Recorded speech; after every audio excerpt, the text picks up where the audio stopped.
House by Manang Casper. Baka dito tayo punta, Bats. Tipi tayo sa Bats. Oh, welcome doon. Pwedeng kumain. Ayun yung makinig. Basta Tipi ako mag-isa. Pwede kumain doon. Pwede na rin magpa-picture sa akin. Tipi nga yun eh. Ano yung tipi ha? We, totoo bang matutuloy yan? Yun ngang okay ka pares ko, ang gagayon wala eh. Di ba, merong Diwata, merong Encanto. Abay, puro sila fantastic eh. Ito pangalan ng pares natin. FFCI, abangan nyo. Ang pangalan, dideclare ko na. Okay ka, pares ko. Libre. Para sa buong NCR yan. Abangan nyo yan. Ito yung pangalan. Okay ka, pares ko. Libre yan. Nakikipag-coordinate na ako sa government ng Pasay para makahingi ako ng malaking space kung saan pakakainin natin lahat ng mahihirap, mga street dweller, yung mga naglilinis ng kalsada. Only rice, only sabaw, only gulay, only gulay. Ayan, may gulay din. Tapos may pares. Tapos may soft drinks. Libre. Okay. Tapusin ko lang yung humanitarian ko sa Northern Luzon. Hanggang ngayon wala ho yan mga kahombre ko, for your information ha. Kesyo sinabi niya na mura-mura lang daw magpares, pero hanggang ngayon wala ho yan. Okay, for your information lang ha. Pero sige, sakyan ho natin ang kasinungalingan nito. Anyway, wala namang mawawala sa atin, di ba? Alam mo yun kung kailan. Nakikita mo kasi sa tao yung yung pinagpapaalala ng Diyos. Pero mo, ang daming bombardment sa akin. Sobra yung bombardment. As in, malala. As in, malala. Kasi grabe, bombardment na nga eh. Grabe yung pagkaka-bombardment sa akin. Super ever. Talagang tinutulog nila ng todo yung pagkatao ko. Parang hindi ako pinagayaan ng Diyos eh. Parang pakiramdam ko, Diyos ang gagawa ng paraan para maningil doon sa mga taong umati sa akin. Hindi ako. Kasi ako, wala na ako capacity. Oo, yung kakayahan ko, lahat ng lakas ko, pinamigay ko na ho eh. Binigay ko na ho sa tao. Saan kayo makakita habang nakakulong ako ng 25 and 26? 2 araw, may continuous humanitarian doon sa Burgos. Norman! Tigilan mo na yung pagiging makadiyos mo kuno ha! Kasi kahit kailan hindi epekto yan. At anong maningil? Parang pakiramdam ko, Diyos ang gagawa ng paraan para maningil doon sa mga taong umati sa akin. Hindi ako. Hindi Wala namang umaapi sa'yo, ikaw naman ang gumagawa ng katrantaduhan mo. ba dapat ikaw ang aming sisigilin sa mga kabulastugan at katarantaduhan mo? Tigilan mo yung pagpapaawa mo, hindi na talaga uubra. At the more na ikaw ay nagpapaawa, Norman, alam mo nangyayari sa'yo? The more na nawawalan ka ng viewers. So dapat bumalik ka na sa dating ikaw. Come back, Norman! Come back to your senses! Ulitin ko lang. Is just clarification lang po.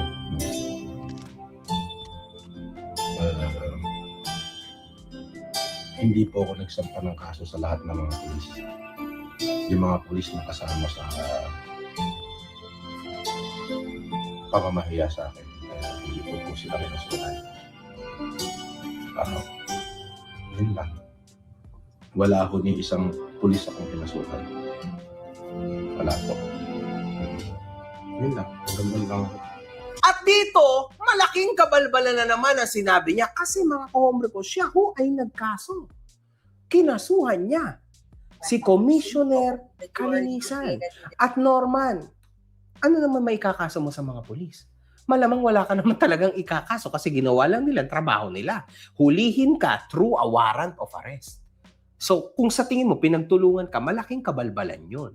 Diba? Pero, kinasuhan mo si Commissioner Ralph Kalinisan. Diba? So, hindi na naman totoo ito sinasabi mo. Okay? Now, sinabi mo ni Gusgusin. Andito po ako sa sa Newport World Resort. Dito ako. Ito yung sopa. Ay higaan ni Casper. Ito.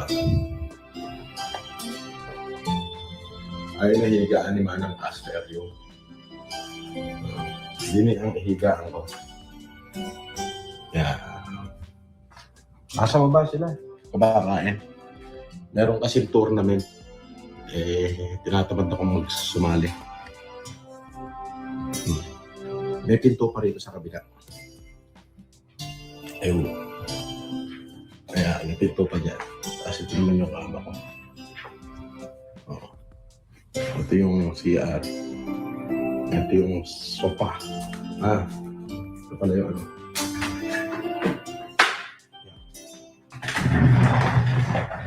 Table and chair. At may CR din dito. Yan. Malaki. Ito yung kabuuan na sa alas. Yan. So, ayos din. Ito ibigay ni Lord. Siyempre. Binibigyan ako lagi ni Lord ng maayos na tutulugan. Maayos na makakain. Aba naman! Napakasinungaling mo na naman. Hindi ba Sheraton Hotel to? Andito po ako sa sa Newport World Resort. Nililigaw mo lang eh. Para kung sakaling may warrant, hindi ka mapupuntahan, ano? Kahit nasaan ka, mahahanap ka, Norman. Hindi ka naman kasi makakalipad sa ibang bansa. No chance, di ba? So makikita at makikita ka. Binibigyan ako lagi ni Lord ng maayos na tutulugan. Maayos na makakain. Lagi kang binibigyan ng Diyos o lagi kang binibigyan ni Lorna? Ikaw, Norman, ha? Umi-score ka na naman. Ulit. Hindi araw-araw kang binibigyan ng magandang tulugan. Kasi nung nasa norte si Kulaong, di ba, bago makakulong yan, natutulog sa ilalim ng puno. O kaya minsan sa NLEX. Minsan sa may ano ba 'yun? ECTEX ba 'yun? Di ba? Minsan doon sa may puno lang na sa mga gilid-gilid lang eh. O tapos nung dati nung nasa Isabela siya ba 'yun, yung sa parang bodega siya natutulog, doon siya nagla-live, yung may lagnat pa daw siya. Aba? Boss, kumusta na yung mga kalaban mo? Hayaan mo sila. Ayoko na silang intindihin. Di pagka may warrant, text nyo ako, susuko na ako. Ganun lang yun. Pagka may kaso, harapin. Simpleng-simple. At dito, mga kahombre ko, no, to tell you the truth, napakasinungaling na naman ni Norman. Kasi uulitin ko lang, recently pumunta siya sa Quezon City at siya'y nag-file ng kaso sa akin. At kay Fuji News, kung sino man yung Fuji News na sinasabi niya. At dito, mga kahombre ko, makikita natin na hindi totoo ang sinabi niya na hindi niya na iniintindi ang mga kaaway niya. Iniintindi ni Norman ang mga kaaway niya, malamang, mga kahombre ko. In fact, di ba, kinasuhan niya ulit kami. At dahil kinasuhan mo kami, expect for the worst. Kasi babalikan ka namin. Malamang! Ano yan? Ikaw lang pwede magkaso. Na! Hindi mo ko mapapantayan. Mapa social media. Mapa magaling na ama. Di ba? At paramihan ng pera, payabangan, hindi mo ko kaya, Norman. No chance. Kapag nagkaso ka at napatunayan ko nga talaga, pero sa ngayon, 99% sure na ako na kinasuhan niya ako. This will hit you back. Magkakaso ako ulit sa'yo. Kaso, ulit-ulit lang. Hindi kita uurungan, Norman. Ano ka ba? Napaka-easy lang yan.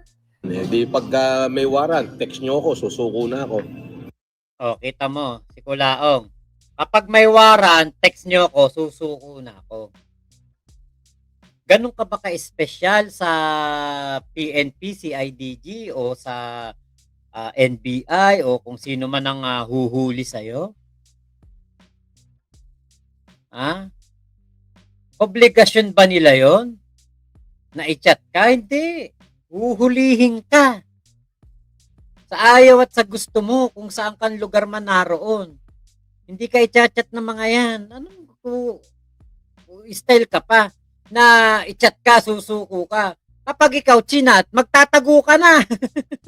Ganun lang yun. Pagka may kaso, harapin. Simpleng-simple. At dito, Norman, napakalaki mong eng-eng. Paano ka naman ite-text tapos sasabihin mo lang yung location mo tapos ipoposas ka na? Ano yan? Walang due process? Tapos pag ginawa naman talaga sa'yo, ngangal-ngal ka, di ba? Ngangal-ngal ka, magre-reklamo ka, di ba? Eh, ikaw na nga mismo nagsasabi, tama? Oh, paano kung gawin sa'yo yan? Anong gagawin mo? Malamang, ngangal-ngal ka, magpapaawa ka. Oh, di ba? Pero ngayon, strong ka no? Di mo na kami maloloko, Norman. Huwag ka mag-alala. Wala ka naman mauutong ganyan mga pulis. Kasi ang mga pulis o CIDG, NBI, gagawin nila ng tama ang trabaho nila. O kahit ako pa, kunwari, magkawaran to pares ako, malamang huhulihin ako sa tamang paraan at proseso, Norman. Trust me. At abangan nyo ang pares ni Manang Casper. Pares House by FLM and Manang Casper. Yan. Pasisikatin natin yan. Sisiguraduhin muna natin. Medyo hindi pa namin yung timplada. Kailangan masarap na masarap yan. Tapos affordable. Manang Casper, kayang-kaya mo ba yun? Bigyan mo nga sila ng idea kung ano nga abangan nila sa Pares House natin.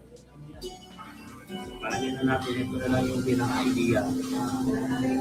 18 ingredients. 18 ingredients? Ano? 18 ingredients.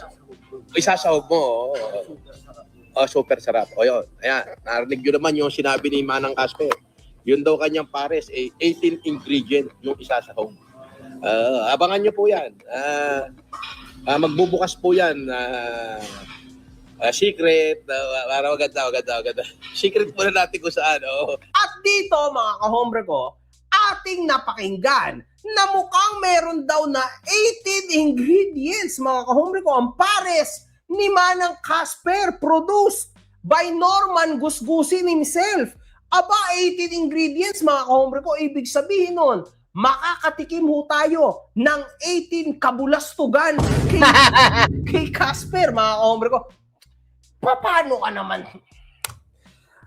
Pares? Hindi mo pa nga naaayos ang questions dun sa mantatao. Kung ako sa'yo, Casper, hindi na lang pares. Kung ako sa'yo, taho na lang ang ibebenta ko.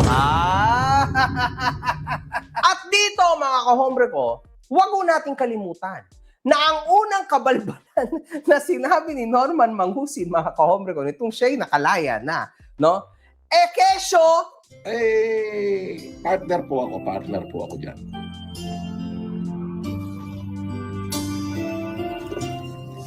Hindi pala. Investors. Yes. Yan ho yung aming magtatayo ho kami ng marami-rami ng konti niya. Yan naman ho yung hanap buhay na marangal.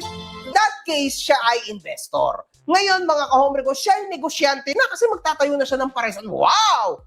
2-in-1, mga kahombre ko, kahit ho ata Ayala, hindi kakayanin niyang ganyan. Kasi usually, kung tunay kang negosyante, isa lang ang focus mo. Kunwari, magtatayo ka ng Airbnb.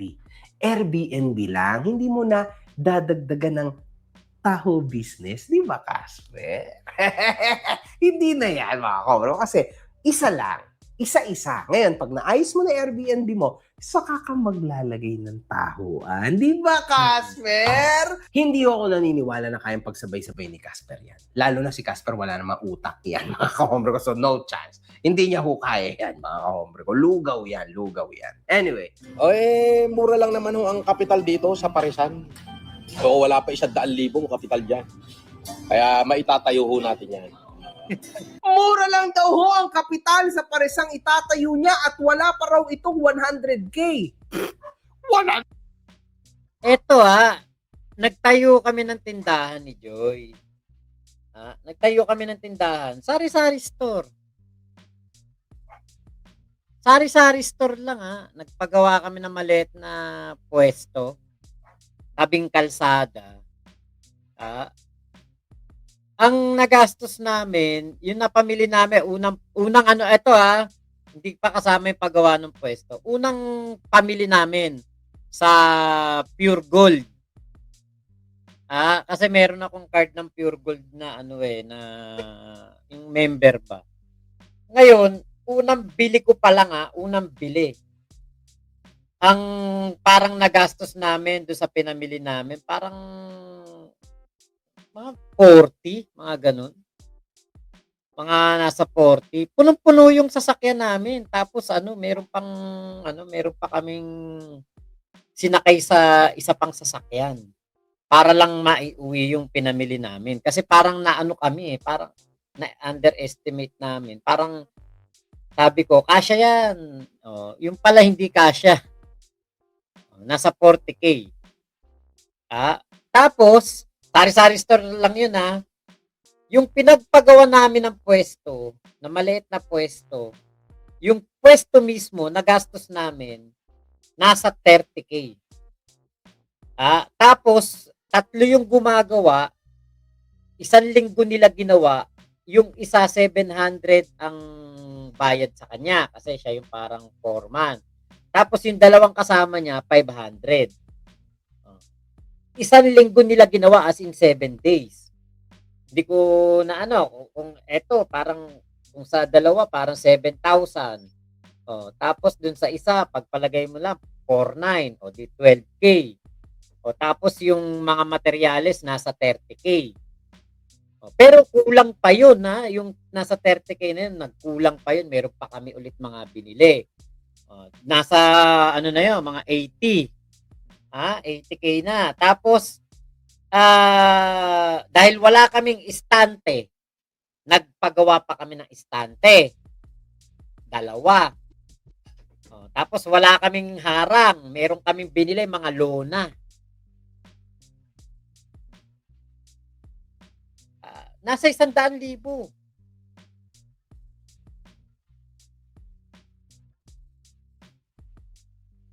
Bumili pa pala kami ng rep noon. Meron pa kaming biniling rep. Ano lang yun Sari-sari store lang yun na maliit As in maliit lang. Nasa 100,000. Kaya yung naalala ko to kami ng negosyo, nasa 100K yung nagastos. Tapos kay Kulaong Pares, wala pa 100,000. Katarantaduhan yun. Diba? Pag ikaw magtayo ka ng Pares, siguro mababa pangkaraniwa kasi bibili ka din ng mga mga gamit kusina, gamit sa kusina, gamit sa mga customer na kakain. Yun, papakainin mo sa dahon ng saging yung mga customer mo. Ate Jonah, Koshikode, Kiko Komya, ayan, hello po from Saudi Arabia. 150K, pwede na yun ba? Siguro, 150K, budget na yan, mga plastic lang yung yung lagayan ng sabaw, plastic, plato, plastic, di ba? Kakain ako ng ganyan puro plastic yung Pati kutsara nga, yung parang kutsara ng ng sa Jollibee, yung kinikilo sa palengke, may ganun Kung 150K, siguro, kasi, putya, hindi ka bibili ng rep. Dapat may rep ka. Baka kariton di tulak ang parisan nila. Oo nga, katulad parisan. Uupa ka ng pwesto, syempre, medyo aayusin mo yan.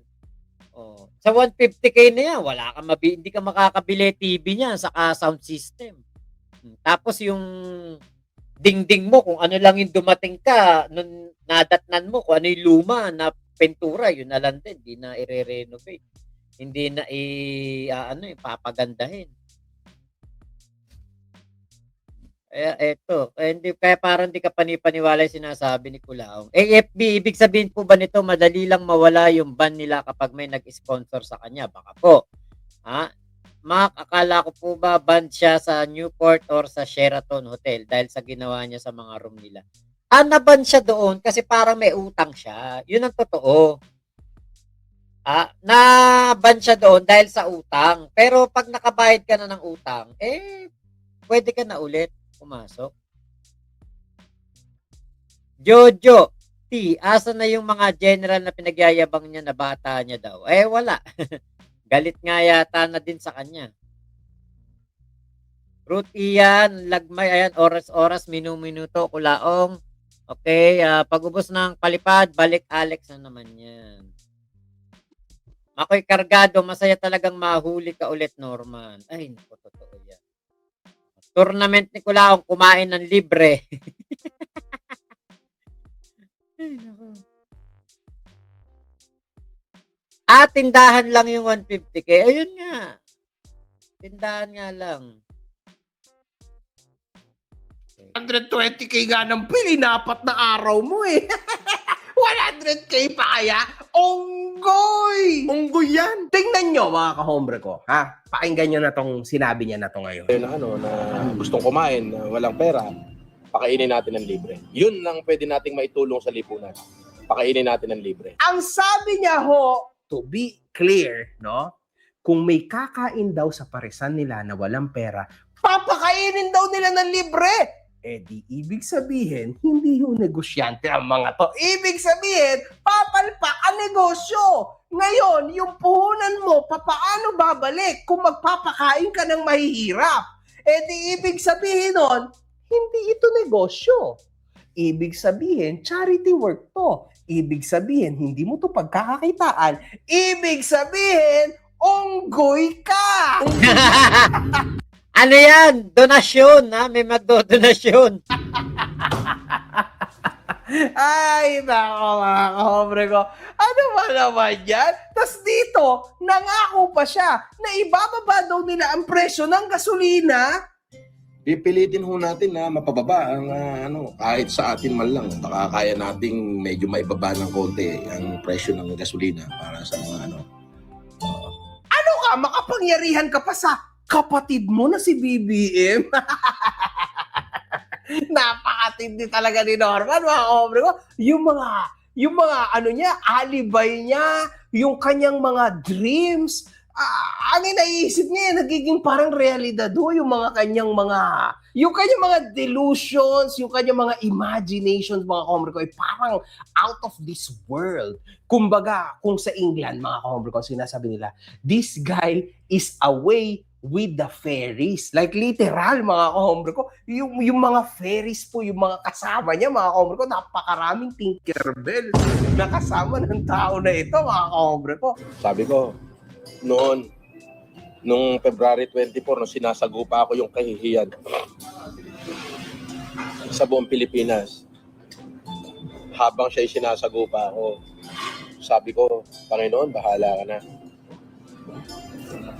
Yun pala yung way ni Lord para magbalikan lahat ng supporter ko. Yung pala yung way ni Lord para mahalin uli ako ng tao. Ay, maraming salamat po. Abay, mukhang mas dumami raw ho ang mga nagmamahal sa kanya nang siya ho ay makulong? Wow ha? Paano dadami? Ano ka, Jobs? Norman naman, huwag mo naman paikot-ikutin ang mga utak ng iyong mga followers. Ha? Kasi kahit kailan, hindi mo na yan mapapaikot. Ikaw ay nakulong dahil may motibo. Legal way lahat yan. Nakulong ka, nagkaroon ka ng chance magpiyansa, wala kang kapera-pera, nakapagpiyansa ka after 4 days. Ayan ang realidad dyan, mga kahombre ko. So yun ang motibo, mga kahombre ko. Kaya, si Norman Mangusig, nadali. Tama? Pero dito, mga kahombre ko, huwag mo tayong papayag na ginagamit niya ang Diyos, kulong, para sa kanyang pangsariling kredibilidad. Itong tao na ito ay gano'n ang galaw. Norman, tigilan mo ng paggamit mo sa pangalan ng Diyos kasi kahit kailan, hindi ka mamahalin ng Diyos. Ang Diyos ay wala sa internet. Nasa puso mo yan at nasa isip mo yan. At totoong dapat mo yan na ipapakita at ipaparanas sa ibang mga taong nakapaligid sa iyo Sa internet, wala ang Diyos. Tumigil ka. Diyos ko, Lord. At may nagtanong ho dito, mga kahombre ko, kay Gusgusin. Sabi ni Mr. Cadaver, ano masasabi ni Casper doon sa magtataho nakausap ni MG? Malay ko. Hindi ko naman buhay ang buhay ni Casper. Di ba? Ayoko pang himasukan ng buhay ng iba. Dito ho sa sagot niya, mukhang may alam siya talaga doon sa magtataho na nakausap ko na, mga kahombre ko. Well, tungkol doon sa pamilya ng magtataho na nakausap ko na. Casper, time is ticking. Okay? Time is really, really ticking. Hintay ka lang. It's gonna be the biggest surprise for your life. Exciting to, Casper! At syempre, yung mga gusto magpa-advertise, kontakin nyo lang si Manang Casper. Oo. Oo, biruin mo yung... Kutya, kung ako may negosyo, kahit na ikaw pa pinakamurang model na pwedeng kunin, pinakamurang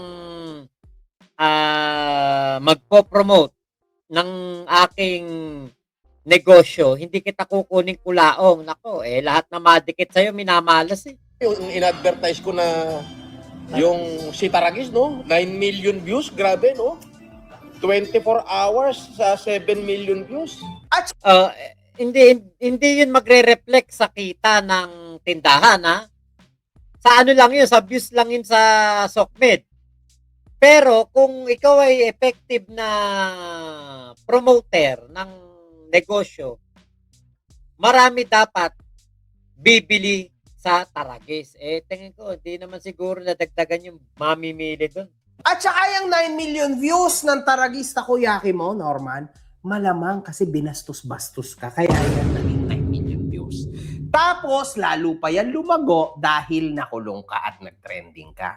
Understand that. Ganun yun, mga kahombre ko. Huwag, Diyos ko, Norman, kung yan ang basehan mo, no, ng pag-advertise o pag-i-sponsor sa'yo, then mali ka. Kasi uulitin ko sa'yo, unang-una sa lahat na pinipili ng mga endorsement at ng mga sponsorships ay yung credibility. At yun dapat talaga totoo na solid ka at sagad ka sa mga pinagsasasabi mo. Hindi yung peke ka, sinungaling ka, or deceiver ka. Walang mangyayari sa'yo kung ganun ka. Walang kukuha sa'yo. At inulit din naman ni Carl na hindi ka kahit kailan naging endorser ng Takoyaki. Ikaw ay isang challenger lang. Hindi ka kahit kailan naging endorser. Pahiya ka na naman. At ito na ho, mga kahombre ko, ang pinaka-content for tonight. Excited ako dito. Alam mo, Casper, ako lang yung 2 beses na akulong natanggap ng tao. No? Pagka pala talagang pag talagang wala kang ginawang masama, kahit napasamain kanila ng todo, alam ng taong bayan yung totoong nangyayari. Di ba pinagbibintangan nila ako na marami daw akong binudol? Bakit nga naman wala nagkakaso sa akin? Di ba? Hindi. Di ba? Mali ka dyan, Horman! Paano naman na parang wala lang na 2 beses ka nakulong? Di ba? In fact, kapag ikaw ay ginugel, kahit kailan, di ba? Ano bang sabi mo? First impression? Lagi mong tatandaan, first impression last. Paano kung mga taong hindi ka kilala? At i-type yung pangalan mo sa Google, try natin. See? Unang lumalabas! Yung mga mugshot mo! Hindi ba yan yung first impression? Napakatindi ni Norman, mga kahombre ko, di ba? Pagka pala talagang pag talagang wala kang ginawang masama, kahit napasamain kanila ng todo, alam ng taong bayan yung totoong nangyayari. Kapag wala ka daw talagang ginawang masama, kaya ka nga nakulong kasi may nagawa kang masama. Pinagmalaki mo pa na 3 taon kang nakulong, ibig sabihin ba nun wala kang nagawang masama? 3 taon malamang may nagawa kang mga masama. Obviously, para tumaas yung kaso human trafficking, meron kang nagawang mali. Obviously. tigilan mo na yung pagmamalinis mo, Norman. Hindi talaga uubra. Talagang durug ka dito, Norman. Wasak ka talaga dito. Di ba pinagbibintangan nila ako na marami daw akong binudol? Eh, bakit nga naman wala nagkakaso sa akin? Di ba? Hindi. Di ba? Paano walang nagkaso? Marami ang gustong magkaso. Ayan kasi ang lagi mong ikakatuwiran. Yun. Malamang, Norman, OFW, alangan namang unahin ka pa, umuwi dito para lang kasuhan ka. Pero, merong malupit. Si Madam Karen Whitmore will come back at iyon. Kakasuhan ka talaga nun. Yan ang masaya, Norman. So yun lang mga kahombre ko. So nagkaso na naman si Norman. Oh, tandaan niyo yan ha. Baka mamaya yan ako na naman sabihin na inapi-api siya. Nagkaso na naman siya sa akin. Oh, syempre babawi ako. Magkakaso ako ulit. One lang. Good fucking vibes. Ayun. Kaso na naman ang matatanggap ni Kulaong. Tamad TV Tanod. Ayan, hello po. Kuya Elmer, talagang alam ng taong bayan na wala kang sinabi at ginawa mabuti. Tama. Kuya Henry, sarap siguro nung pinainom na ice water sa kanya. Aquapana daw, wala aquapana ay tubig. Miniwong Vlogs, ayan, ouch Kulaong. Kuya Elmer, umiiwas ma-involve ni Kulaong sa kaso ni Casper sa magtataho. Malinaw lang talaga na walang malasakit si Kulaong kay Casper. Para na rin niyang sinabi na bahala siya sa kaso niya. Para ganun nga po. Kaya nga, eto kaya nadamay o madadamay sa mga kaso ni Kulaong si Casper. Dahil si Casper, sumusunod lamang kay Kulaong. 'Di ba? Pero kapag nagkakasuhan na 'yan, hindi po tutulungan ni Kulaong si Casper. Bakit? Siya nga hirap sa pampiyansa. Sasama pa niya tong si Casper sa problema niya. Makoy Cargado, pinainom ng ice water, kanal. Yun nga. Ate Miniwong Vlogs, hello po. Okay, Ruth Ian Lagmay, Mang Alex at Kulaong, Diata Pares ni Kulaong, coming soon. Ayun. Yung mga permit kaya, kanino ipapangalan ni Kulaong? Ayan. Yung permit siguro, ipapangalan niya, kay Norman Mangusin na yan. Ayun. So maraming salamat po Ingat po kayo. Nasaan mang panig kayo ng mundo. Momo, chup chup, love you. God bless us all. Pilipinas, God first.